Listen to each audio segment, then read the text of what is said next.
নমস্কার, it's cooking time with Ishita চ্যানেলে আপনাদের সবাইকে স্বাগত।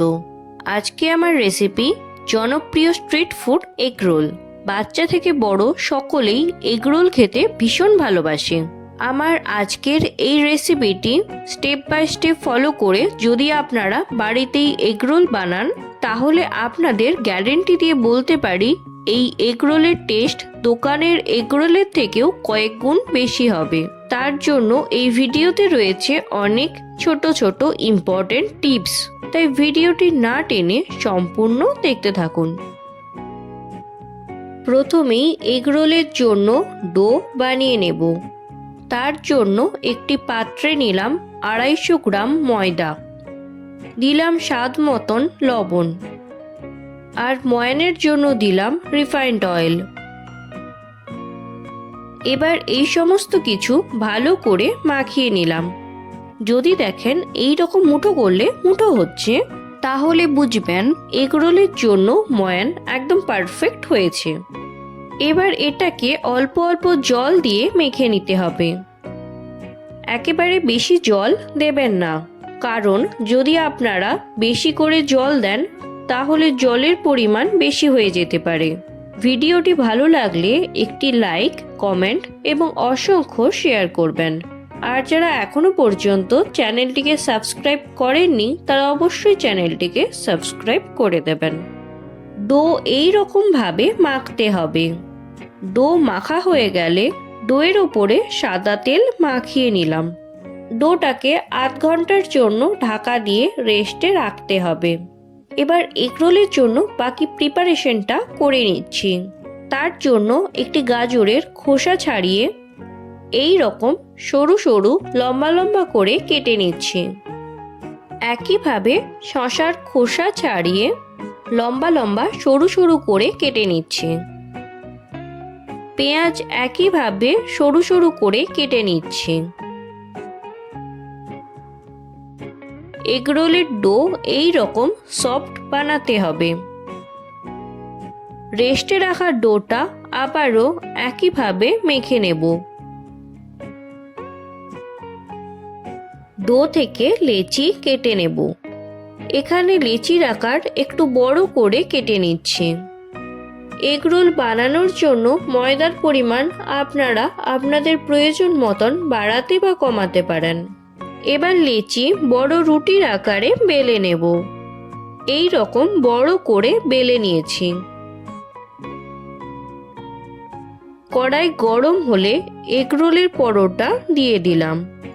এই সময় গ্যাসের ফ্লেম হাই রাখতে হবে, না হলে পরোটা শক্ত হয়ে যাবে। এক পিঠ সেঁকে নেওয়া হয়ে গেলে অপর পিঠ উল্টিয়ে সেঁকে নেব। এবার ডিম রেডি করে নেব। তার জন্য একটি বাটিতে ডিম নিয়েছি। এতে দিলাম স্বাদ মতন লবণ এবং স্বাদ মতন গোলমরিচ গুঁড়ো। এবার সমস্ত কিছু ভালো করে মিশিয়ে নিলাম। এখন গ্যাসের ফ্লেম লো করে দিলাম। আমি আপনাদের কম তেলে এগরোল বানিয়ে দেখাবো। অল্প রিফাইন্ড অয়েল দিয়ে কড়াইয়ের মধ্যে ভালো করে মাখিয়ে নিলাম। ডিমটা কড়াইতে দিয়ে দিলাম।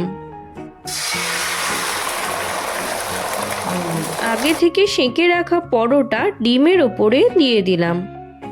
সাইড থেকে অল্প অল্প করে তেল দিলাম, আর পরোটার ওপরও সামান্য পরিমাণে তেল মাখিয়ে নিলাম।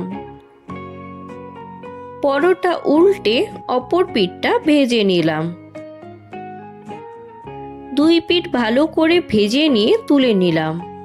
যেহেতু কম তেল দিয়ে এগরোল তৈরি করা হয়েছে, তাই যারা বেশি তেলের জন্য এগরোল পছন্দ করেন না তারা চাইলেই অন্যদের মতন এগরোলটা খেতে পারবেন। একইভাবে বাকিগুলো ভেজে নিয়েছি।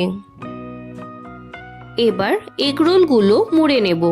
তাই দিলাম আগে থেকে কেটে রাখা স্যালাড। স্যালাডগুলো এইরকমভাবে এক সাইড থেকে দেবেন, তাহলে রোল করতে সুবিধে হবে। ঝালের জন্য দিলাম কুচনো কাঁচা লঙ্কা। আপনারা যেমন ঝাল খেতে পছন্দ করেন সেই পরিমাণ মতন লঙ্কা দেবেন। দিলাম স্বাদ মতন লবণ। দিলাম বিট লবণ, ভাজা সাজিরে গুঁড়ো, দিলাম হোমমেড টমেটো সস।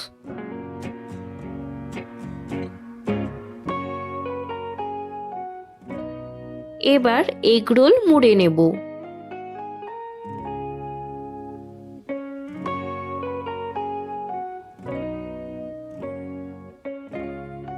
তার জন্য কাগজ ব্যবহার করেছি।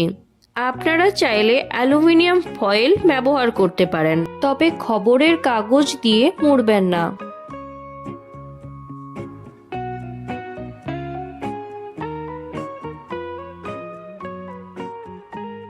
আপনাদের বোঝার সুবিধের জন্য আরও একটা মুড়ে দেখাচ্ছি।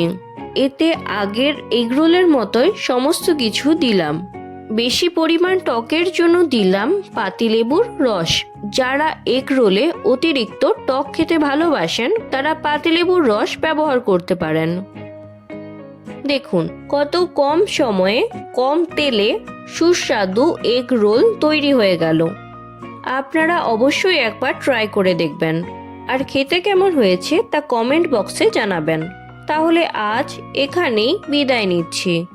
দেখা হবে অন্য একটি ভিডিওতে। ভালো থাকবেন। ভিডিওটি সম্পূর্ণ দেখার জন্য ধন্যবাদ।